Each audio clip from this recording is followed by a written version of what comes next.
What's up, you guys? We are Group 1 Hues for Physical Science, and welcome back to our channel.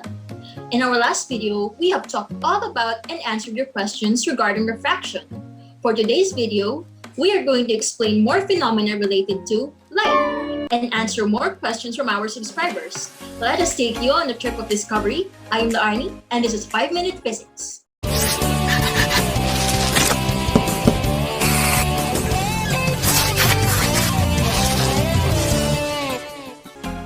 The question we have picked from the comments today is from user Carl0712, and here he asks, why does our reflection on the concave and convex sides of a spoon look different?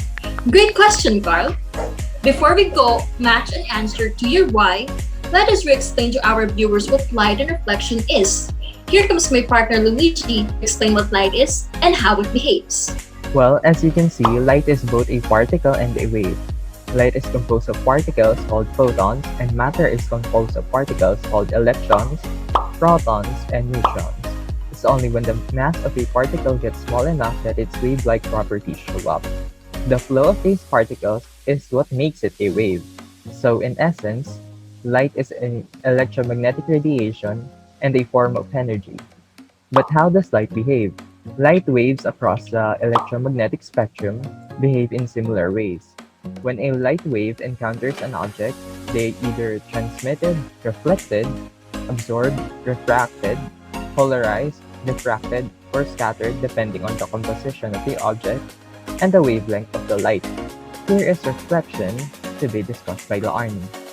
Reflection can be defined as the change in direction of a wavefront at an interface between two different media so that the wavefront returns into the medium from which it originated. As for its behavior, we could explain it through the law of reflection. It states that when a ray of light reflects off a surface, the angle of incidence is equal to the angle of reflection. In the law of reflection, we could visualize a mirror lying face up. The ray of light approaching it would be the incident ray, and the light that leaves is the reflected ray. There is a line called a normal line, which serves as the division between the two rays, and the line between the normal and incident called angle of incidence, and between the normal and reflected called angle of reflection. Now, to get to the discussion of the convex side of the spoon, here are Gianna and Richie.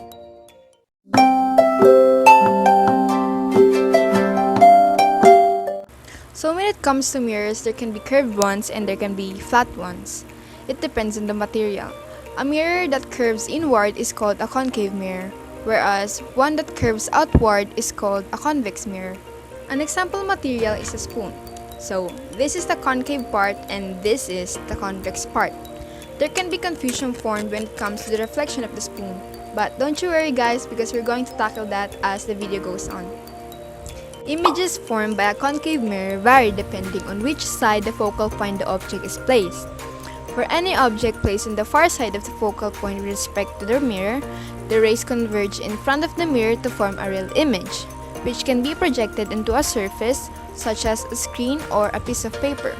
However, for an object located inside the focal point with respect to the concave mirror, the image is virtual.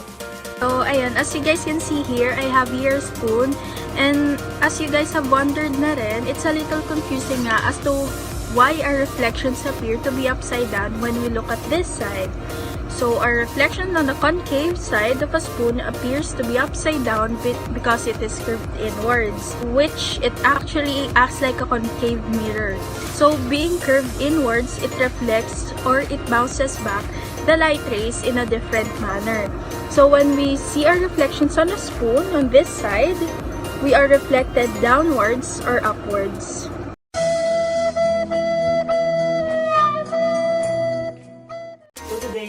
We're going to talk about how this image appears in convex surface of a spoon. Gleaming spoon is similar to a curved mirror. Since the surface is perfectly smooth, it produces a spectacular reflection, which is a mirror image or itself. However, since the spoon is bent, light rays are reflected in various directions, depending on where they strike it. Image in a spoon's convex surface is an upright, virtual image is formed. Indeed, the virtual image of our face appears the correct way up when viewed in the back of a spoon. If you increase the distance of the spoon from your face, you may see your image inverted. You can also compare the image of your pencil or pen instead of your face. The curved shining surface of a spoon acts as a mirror. If the reflecting surface is convex, then it is the exterior curve of the spoon. So that's pretty much it. And if you like it, please give it a big thumbs up and subscribe for more videos. See you next time. Bye!